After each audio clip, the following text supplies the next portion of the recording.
Hola chicos, chicas, ¿qué tal? Bueno, este es el primer vídeo de repaso del contenido de la primera evaluación. Si recordamos, en la primera unidad empezamos a hablar de las propiedades de la materia, en el que diferenciamos propiedades generales y específicas de la materia.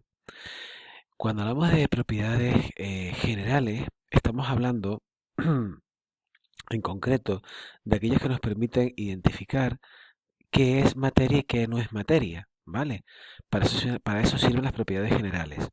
¿Vale? Para diferenciar si algo es materia o no lo es. Y en concreto, decimos que hay dos propiedades generales de la materia. Es decir, todo aquello que es materia debe cumplir dos o debe tener dos propiedades, que son la masa y el volumen.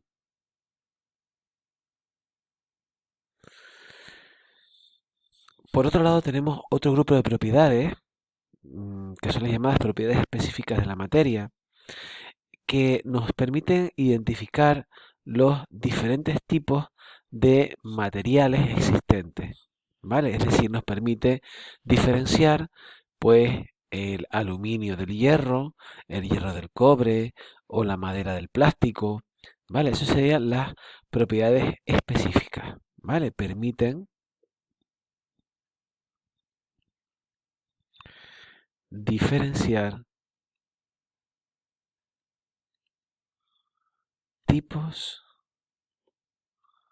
de materiales. ¿Qué propiedades específicas existen? Pues hay bastantes, pero nosotros comentamos algunas en clase, como podría ser, por ejemplo, la temperatura de ebullición o la temperatura de fusión. Esto, por ejemplo, la temperatura de fusión y ebullición nos permite diferenciar, pues, al agua de otras sustancias de aspecto similar, como puede ser el alcohol, por ejemplo. El agua, su temperatura de ebullición son 100 grados y eso es propio del agua y nos permite diferenciarlo de otras sustancias similares a ella. Por ejemplo, también pues podemos añadir aquí otras propiedades específicas como puede ser la conductividad eléctrica, si conduce la electricidad o no, la conductividad también térmica, es decir, si conduce el calor o no. Bueno, hay varias, ¿vale? Bueno, estas propiedades específicas y propiedades generales se pueden medir, ¿vale? Podemos medir la masa, podemos medir el volumen, podemos medir la temperatura y se miden en una serie de unidades.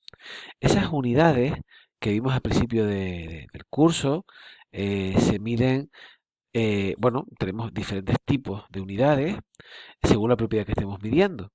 Así, por ejemplo, para la longitud usamos el metro, para la superficie usamos el metro cuadrado, para la capacidad ¿eh?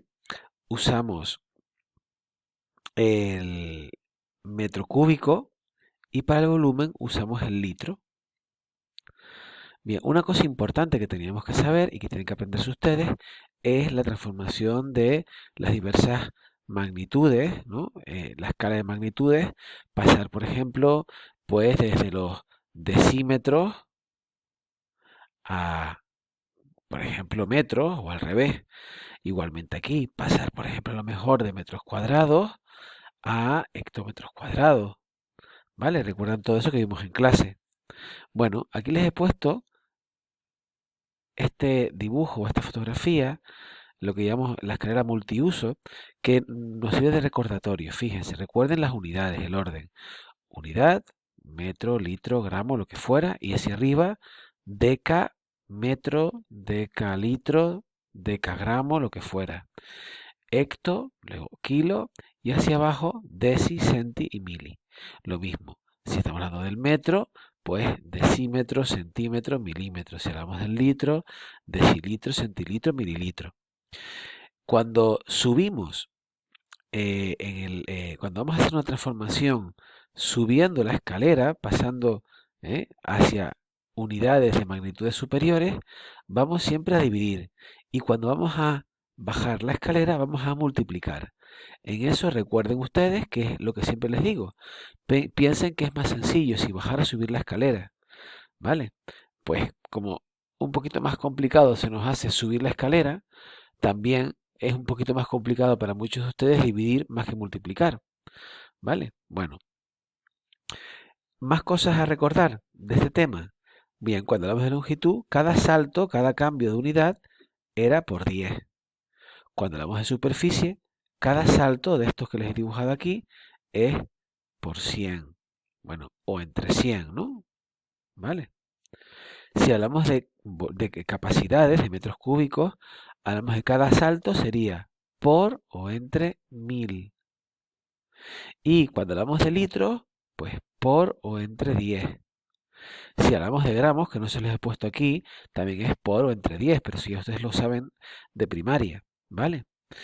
Pues un caso, por ejemplo, podría ser un ejercicio perfectamente, podría decir, pues transformar 4,2 metros cuadrados, pasarlos a, pues por ejemplo, se me ocurre a centilitros, a centímetros cuadrados, perdón, centímetros cuadrados. Entonces, miren, pues muy sencillo. Vamos a cambiar el color. Estamos en metros cuadrados, que estaríamos aquí, metros, y vamos a pasar a centímetros. Fíjense que hacemos un salto y dos saltos, ¿vale? Entonces significa que vamos a multiplicar por el 1 seguido de 4 ceros, ¿vale? Porque cada salto son 100. Como hemos dado dos saltos, son 4 ceros. Y vamos a rodar la coma, pues 4 lugares a la derecha. Sería 4, luego 2, y ahora la coma se roda un lugar, 2, 3 y 4. 42.000 centímetros cuadrados. ¿Vale? Bien.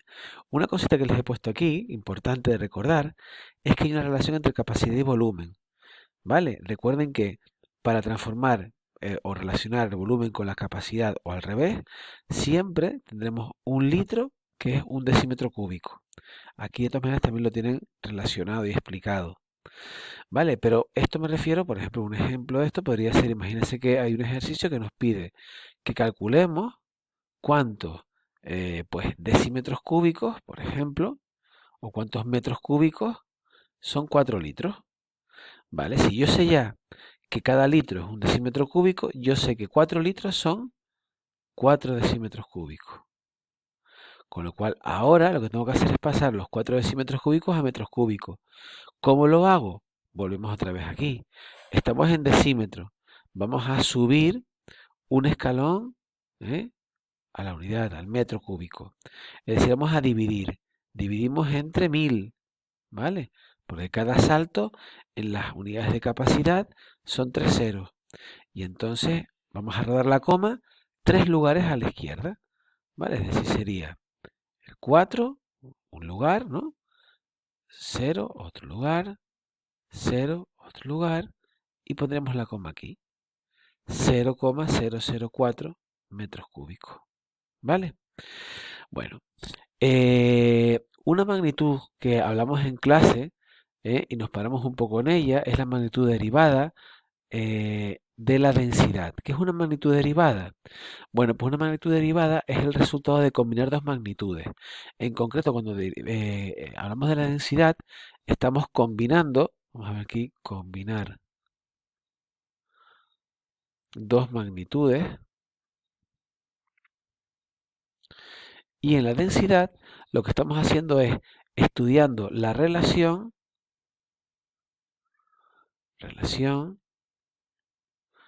entre masa y volumen, ¿vale?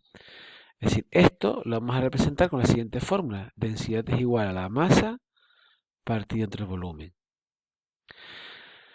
La unidad en la que vamos a medir la densidad sería gramos partido metros cúbicos, por ejemplo, ¿vale?